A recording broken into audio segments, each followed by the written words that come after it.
क्या आपने कभी सोचा है कि एक गलती के कारण किसी को राक्षस बनना पड़ा, लेकिन एक व्रत की शक्ति से उसे फिर से अपना असली रूप मिल गया?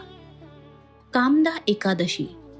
कामदा एकादशी चैत्र मास के शुक्ल पक्ष की एकादशी को आती है। यह व्रत भगवान विष्णु को समर्पित होता है। कामदा शब्द का अर्थ है मनोकामनाएं पूरी करने वाली। मान्यता है कि इस दिन व्रत रखने और भगवान विष्णु की पूजा करने से पापों से मुक्ति मिलती है, जीवन की परेशानियां दूर होती है, मनोकामनाएं पूरी होती है। कामदा एकादशी की कथा।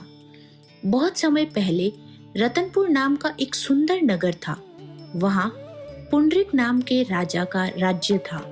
उस राज्य में ललित नाम का एक गंधर्व यानी गायक और उसकी पत्नी ललिता रहते थे। दोनों एक दूसरे से बहुत प्रेम करते थे। एक दिन राजा की सभा में ललित गाना गा रहा था, लेकिन उसका मन अपनी पत्नी की याद में इतना खो गया कि वह गाने में गलती कर बैठा। सभा में मौजूद एक नाग ने यह बात राजा को बता दी।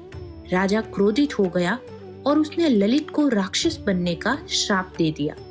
श्राप मिलते ही ललित एक भयानक राक्षस बन गया और जंगल में भटकने लगा। ललिता अपने पति को इस हालत में देखकर बहुत दुखी हुई। वह ऋषि मुनियों के पास गई और उपाय पूछा। तब एक ऋषि ने कहा, अगर तुम कामदा एकादशी का व्रत करके उसका पुण्य अपने पति को अर्पित कर दो तो वह श्राप से मुक्त हो जाएगा।